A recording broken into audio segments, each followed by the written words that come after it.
Deep in the sands of time, buried beneath layers of history and forgotten memories, lies a story that explains one of the world's most enduring conflicts. A story that began not with politics or borders, but with two brothers, two mothers, and a promise from Allah that would shape the destiny of nations. This is not just another tale of ancient rivalry. This is the divine explanation, revealed in the Quran itself, of why two peoples who share the same Father, worship the same God, and follow the same moral teachings have been locked in struggle for thousands of years. The roots of this conflict stretch back over 4,000 years to a tent in the desert, where an old man named Ibrahim, peace be upon him, faced the most difficult test of his faith. What happened in that tent, what choices were made, and what promises were given, would echo through time and explain why the children of Isaac and the children of Ishmael would clash again and again throughout history. But this story is far more complex and fascinating than most people realize, because according to the Quran and authentic Islamic tradition, this conflict is not just about land or politics. It is about divine prophecy, ancient promises, and the unfolding of Allah's plan for humanity. Most people today see the Jewish-Arab conflict as a modern political dispute that began in the 20th century. They believe it started with the creation of Israel in 1948, or with the rise of Zionism in the late 1800s. But the Quran tells us a different story. According to Islamic sources, this conflict was foretold by Allah Himself, spoken about by the prophets, and has been playing out according to divine decree since the time of Ibrahim, peace be upon him. The Quran does not just explain what happened in the past, it also reveals what will happen in the future, including how this ancient struggle will finally come to an end. The story begins in the city of Ur, in ancient Mesopotamia, where a young man named Ibrahim, peace be upon him, first heard the voice of Allah calling him to leave everything behind and journey to a promised land. Ibrahim, peace be upon him, was not just any man. He was chosen by Allah to become the father of nations, the friend of Allah, and the ancestor of the greatest prophets who would ever live. When Allah called him, Ibrahim, peace be upon him, obeyed without question, leaving his family, his home, and everything familiar to follow Allah's command. But Allah's promise to Ibrahim, peace be upon him, came with a condition that would test his faith beyond imagination.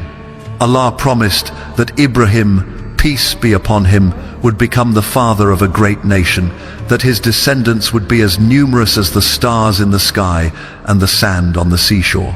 There was just one problem. Ibrahim, peace be upon him, was already an old man, and his wife Sarah was barren. They had been married for many years, but Allah had not blessed them with children. As the years passed, both Ibrahim, peace be upon him, and Sarah began to wonder how Allah's promise could possibly be fulfilled. It was Sarah herself who suggested a solution that would change the course of history forever. Following the customs of her time, she told her husband to take her Egyptian maidservant, Hagar, as a second wife, so that through her they might have a child. This was not an unusual arrangement in those days, and Sarah believed that if Hagar bore a son, that child could be considered her own and fulfill Allah's promise. Ibrahim, peace be upon him, agreed, and soon Hagar became pregnant with his child. But what seemed like a simple solution quickly became complicated. When Hagar realized she was carrying Ibrahim's child, her attitude towards Sarah changed. She began to look down on her mistress, perhaps feeling that her ability to bear children made her superior to the barren Sarah. This created tension in the household that would have consequences for thousands of years to come. Sarah, feeling humiliated and threatened, began to treat Hagar harshly. The situation became so difficult that Hagar decided to run away. As Hagar fled into the wilderness, alone and pregnant, Allah sent an angel to find her. The angel told her to return to Sarah and submit to her authority, but then gave her a prophecy that would echo through the ages. The angel said that her son would be called Ishmael, which means God has heard, because Allah had heard her suffering. More importantly, the angel told her that Ishmael would become the father of a great nation.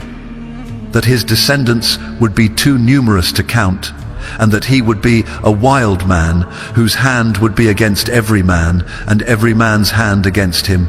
This prophecy is crucial to understanding the Jewish-Arab conflict according to the Quran. The angel was not just making a prediction about Ishmael's personality.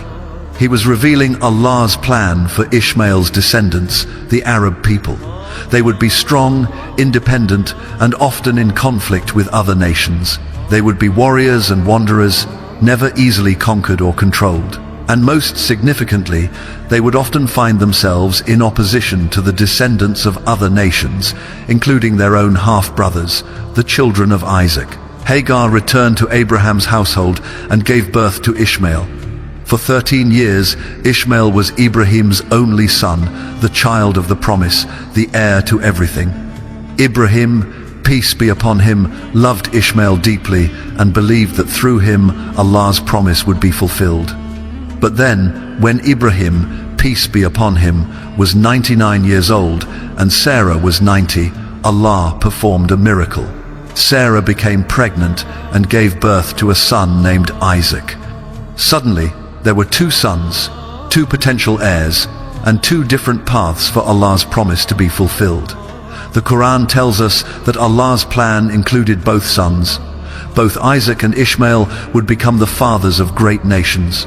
Both would carry the blessing of Ibrahim, peace be upon him. Both would worship the one true God. But their paths would be different, and their descendants would often find themselves in conflict. Isaac would become the father of the Israelites, the chosen people through whom Allah would send many prophets, including Musa, peace be upon him, Dawood, peace be upon him, Sulaiman, peace be upon him, and Isa, peace be upon him. Ishmael would become the father of the Arabs, from whom would come the final prophet, Muhammad, peace be upon him, and the final revelation, the Quran. But this divine plan required a painful separation. As Isaac grew older, the tension between Sarah and Hagar returned. Sarah saw Ishmael playing with Isaac and became worried that Ishmael, as the older son, might claim the inheritance that she believed belonged to Isaac alone. She demanded that Ibrahim, peace be upon him, send Hagar and Ishmael away. The Quran tells us that this request troubled Ibrahim, peace be upon him, greatly, because he loved both his sons. But Allah told him to listen to Sarah, assuring him that through both Isaac and Ishmael, great nations would arise. So Ibrahim, peace be upon him, made the difficult decision to send Hagar and Ishmael into the wilderness. He gave them some food and water and left them in a desolate valley with no vegetation, no water source, and no human habitation. This valley would later become the holy city of Mecca. As Ibrahim, peace be upon him, walked away, leaving his beloved son and wife in the empty desert, Hagar called out to him, asking why he was leaving them in such a place. When Ibrahim, peace be upon him, told her it was by Allah's command, she said, "Then Allah will not let us perish." Her faith in that moment became a model for all believers.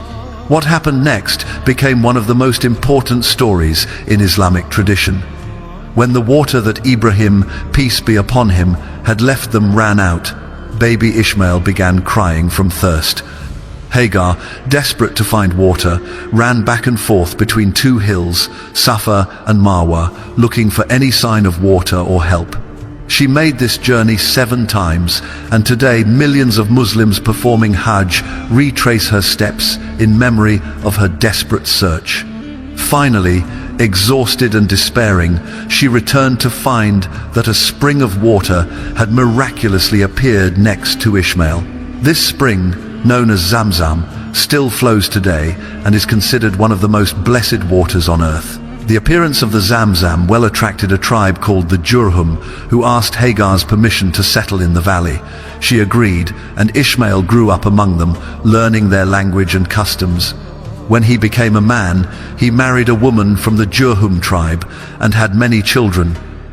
His descendants multiplied and spread throughout the Arabian Peninsula, becoming the various Arab tribes. Meanwhile, Isaac remained with Ibrahim, peace be upon him, and Sarah, and his descendants became the tribes of Israel. The separation of the two brothers was not just a family matter.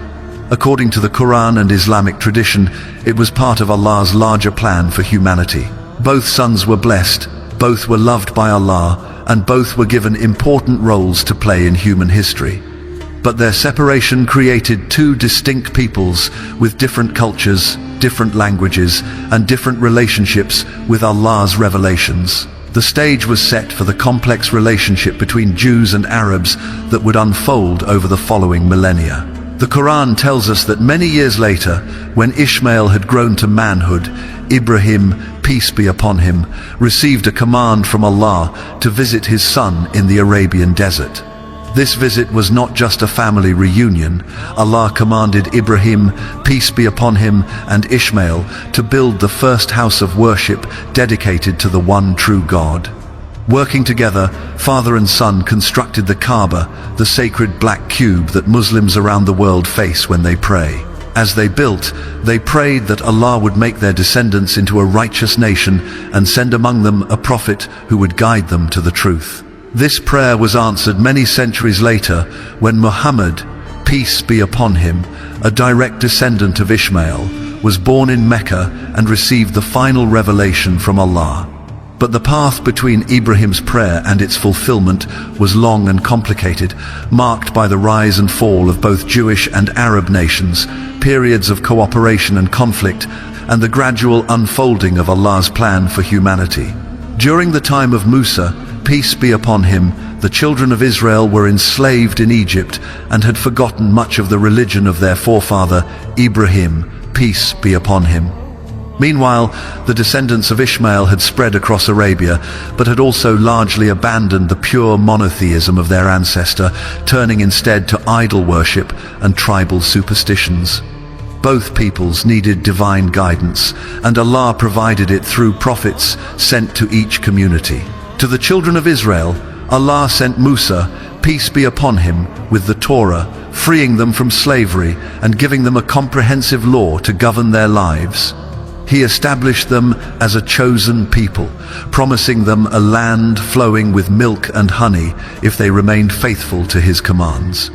The Quran acknowledges this special status, stating that Allah favored the children of Israel above all other nations of their time and gave them prophets, kings, and blessings that no other people had received. But the Quran also tells us that the children of Israel repeatedly broke their covenant with Allah. They worshipped the golden calf, while Musa, peace be upon him, was receiving the Torah on Mount Sinai. They complained against Allah's provisions in the wilderness. They refused to enter the promised land when commanded, forcing Allah to make them wander in the desert for 40 years. Even after they were established in the Holy Land, they continued to disobey Allah's commands, kill his prophets, and mix his pure religion with pagan practices. The Quran describes how Allah sent prophet after prophet to the children of Israel, calling them back to the right path. Dawood, peace be upon him, united them into a powerful kingdom and composed beautiful psalms praising Allah.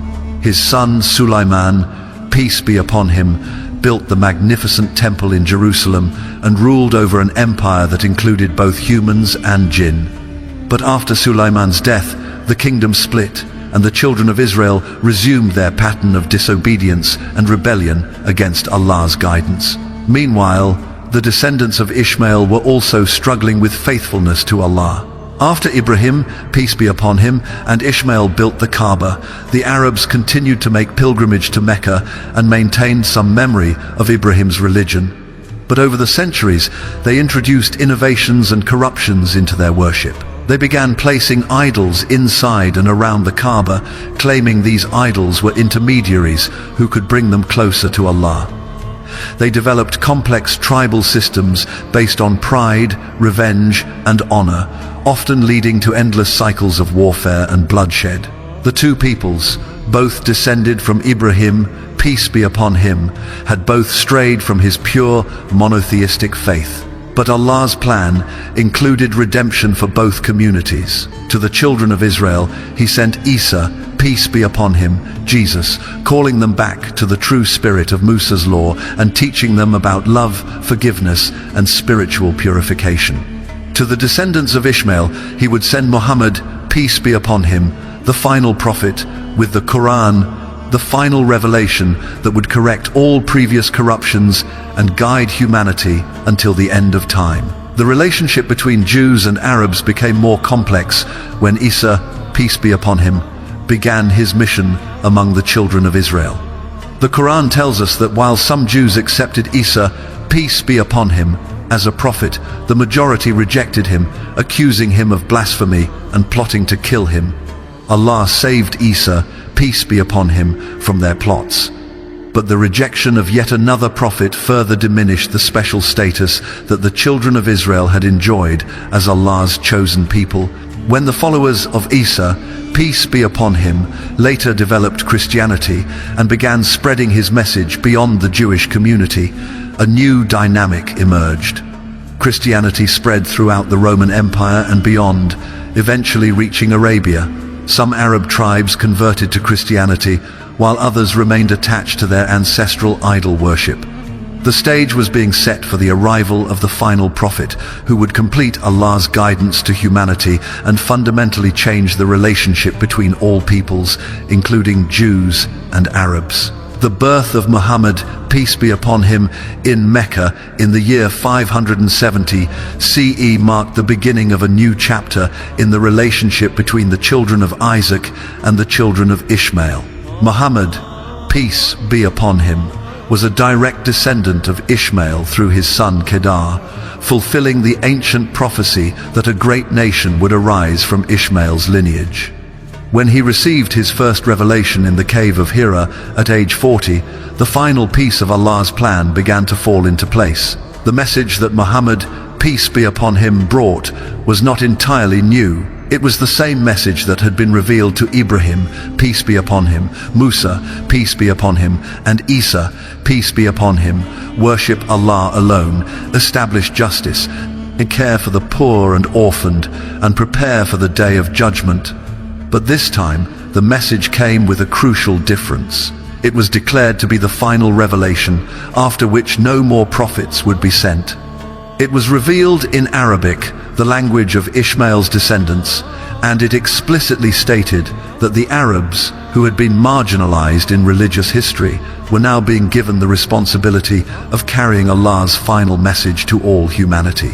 This dramatically altered the religious and political landscape of the Middle East. For centuries, the children of Israel had held a special position as Allah's chosen people, the recipients of divine revelation and prophetic guidance. Now, suddenly, their half-brothers, the descendants of Ishmael, were claiming to have received the final and most complete revelation from Allah. Moreover, this new revelation, the Quran, while confirming much of what had been revealed in the Torah and the Gospel, also criticized both Jews and Christians for corrupting their scriptures and straying from the pure monotheism of Ibrahim, peace be upon him. The Quran specifically addressed the children of Israel, reminding them of Allah's blessings upon them, but also criticizing their historical pattern of disobedience. It accused them of killing prophets, breaking covenants, mixing truth with falsehood, and claiming exclusive relationships with Allah that He had never granted them.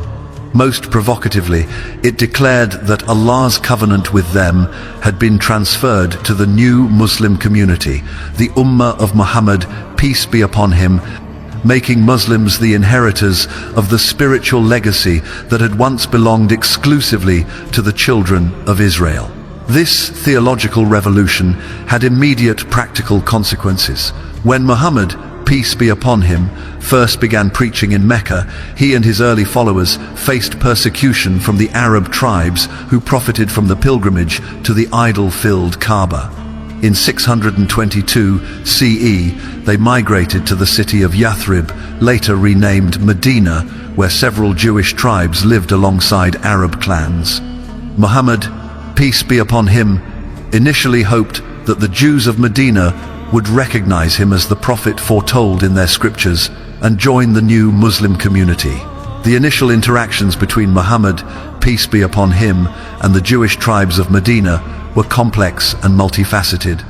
The Quran reveals that some individual Jews did recognize Muhammad, peace be upon him, as a genuine prophet and converted to Islam. The Quran states that these Jews recognized Muhammad, peace be upon him, as clearly as they recognized their own sons, indicating that his prophethood was obvious to those who honestly examined the evidence.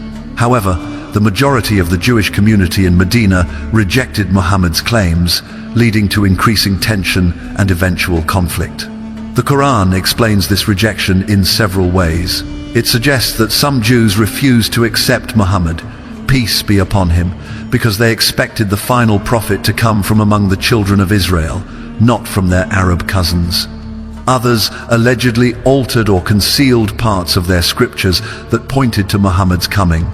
Still others were said to be more concerned with maintaining their privileged position as the sole possessors of divine revelation than with accepting the truth, regardless of its source.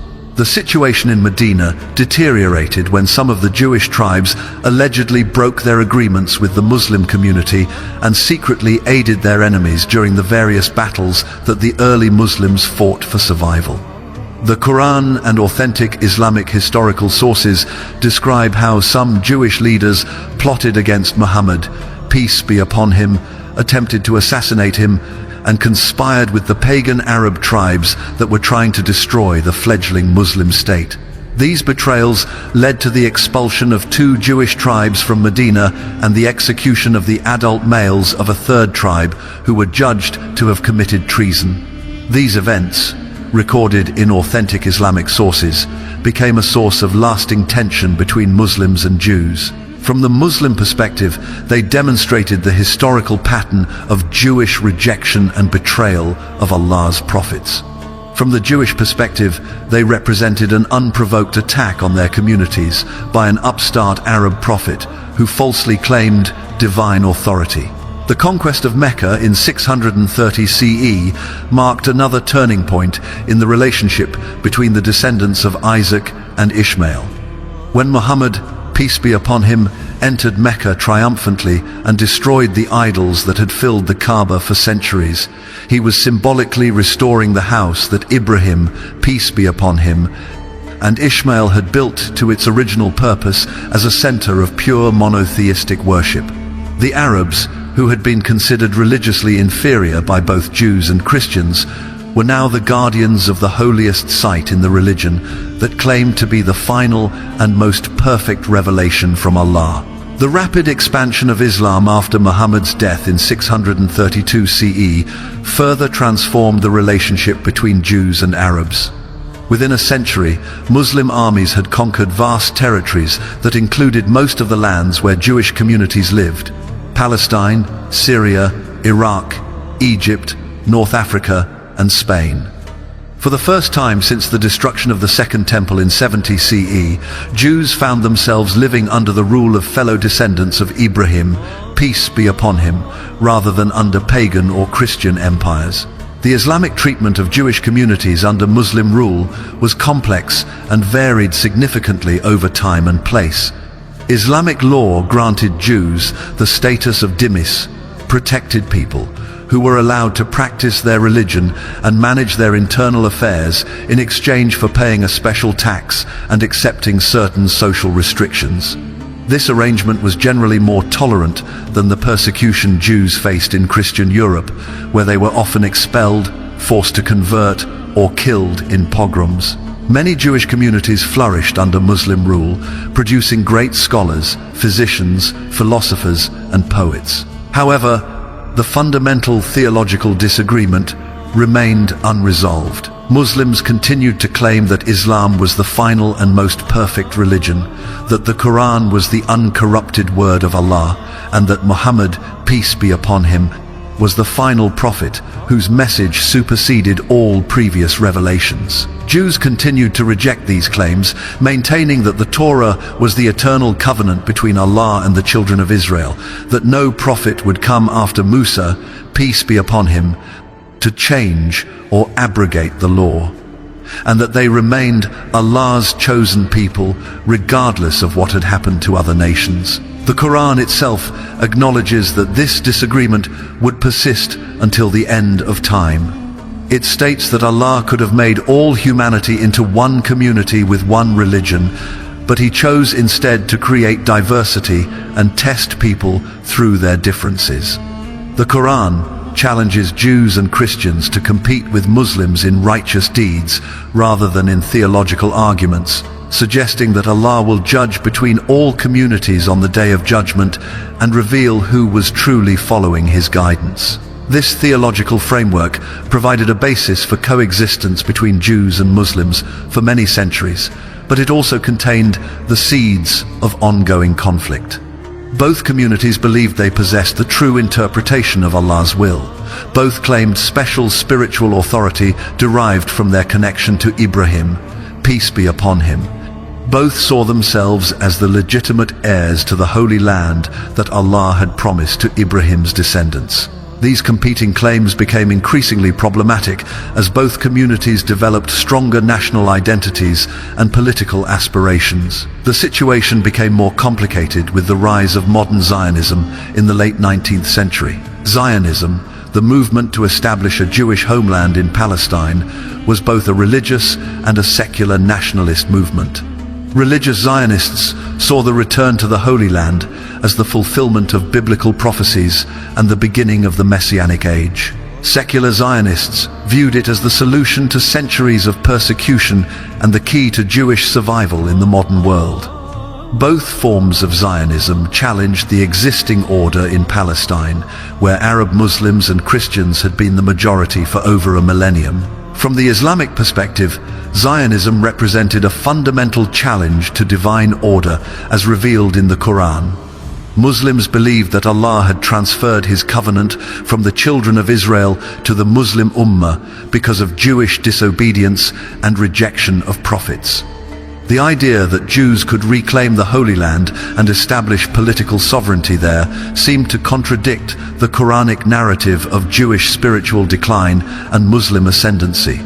Moreover, the Zionist movement was supported primarily by Christian European powers that Muslims associated with centuries of colonial oppression and crusading warfare against Islamic lands. The establishment of Israel in 1948 brought the ancient theological conflict between the children of Isaac and Ishmael into the modern political arena with explosive consequences. For the first time since the destruction of the Second Temple, Jews had political sovereignty in the Holy Land. But this sovereignty came at the cost of displacing hundreds of thousands of Palestinian Arabs, most of whom were Muslims who traced their ancestry back to the original Arab conquest of Palestine in the 7th century. The Quran provides a framework for understanding these modern developments that goes beyond simple political analysis. According to Islamic eschatology, the return of Jews to the Holy Land and their establishment of political power, there is not a sign of Allah's renewed favor toward them, but rather a prelude to their final judgment.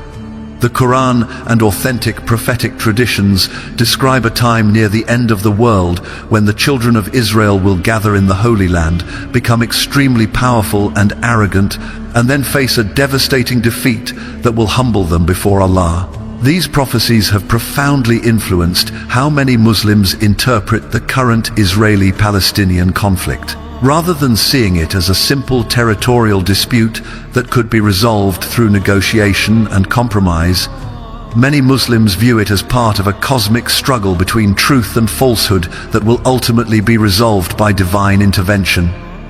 This perspective makes the conflict more intractable because it transforms a political dispute into a theological war in which compromise is seen as betrayal of Allah's revealed truth.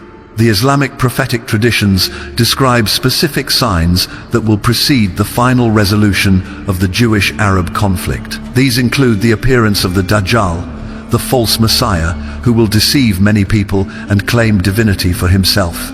According to these traditions, the Dajjal will be followed primarily by Jews who will mistake him for their long-awaited Messiah.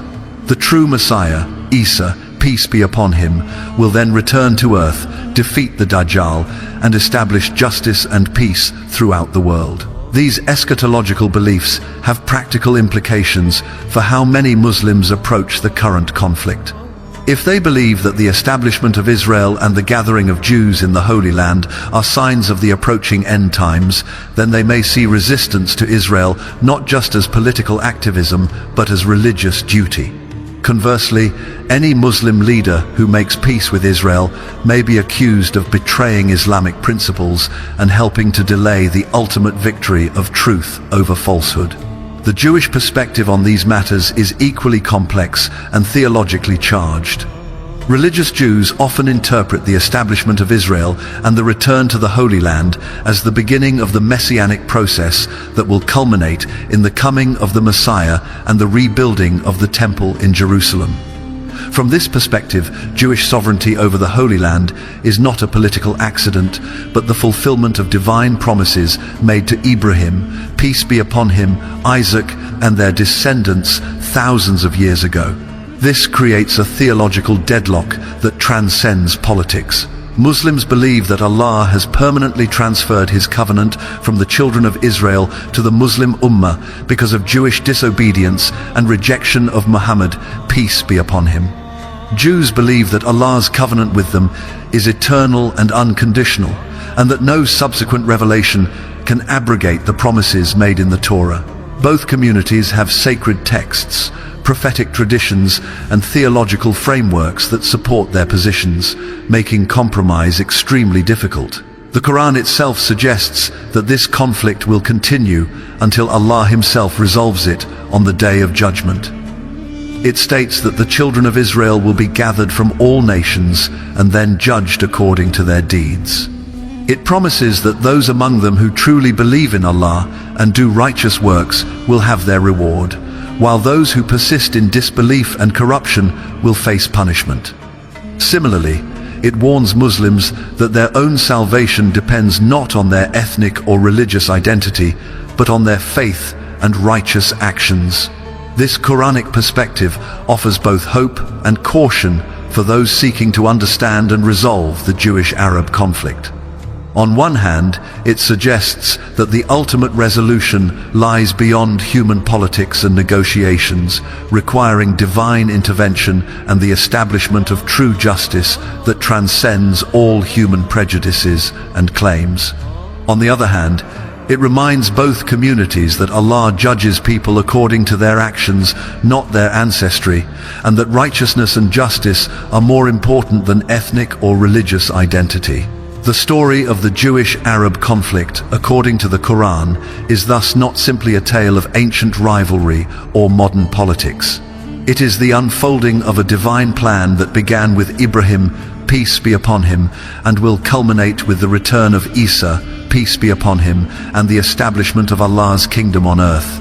Understanding this perspective does not require accepting it as literally true, but recognizing it as a powerful force that shapes how millions of people interpret current events and make decisions about war and peace. The Quran's account of this conflict also offers important lessons about the dangers of ethnic and religious pride, the importance of justice and righteousness over identity and ancestry, and the ultimate unity of all human beings under Allah's sovereignty.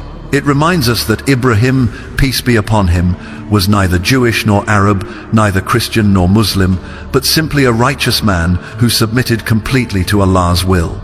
His example suggests that the path to peace lies not in asserting competing claims to divine favor, but in returning to the pure monotheistic faith and righteous conduct that he exemplified. Whether one accepts the Quranic account as divine revelation or views it as an influential religious narrative, its impact on the Jewish-Arab conflict cannot be ignored.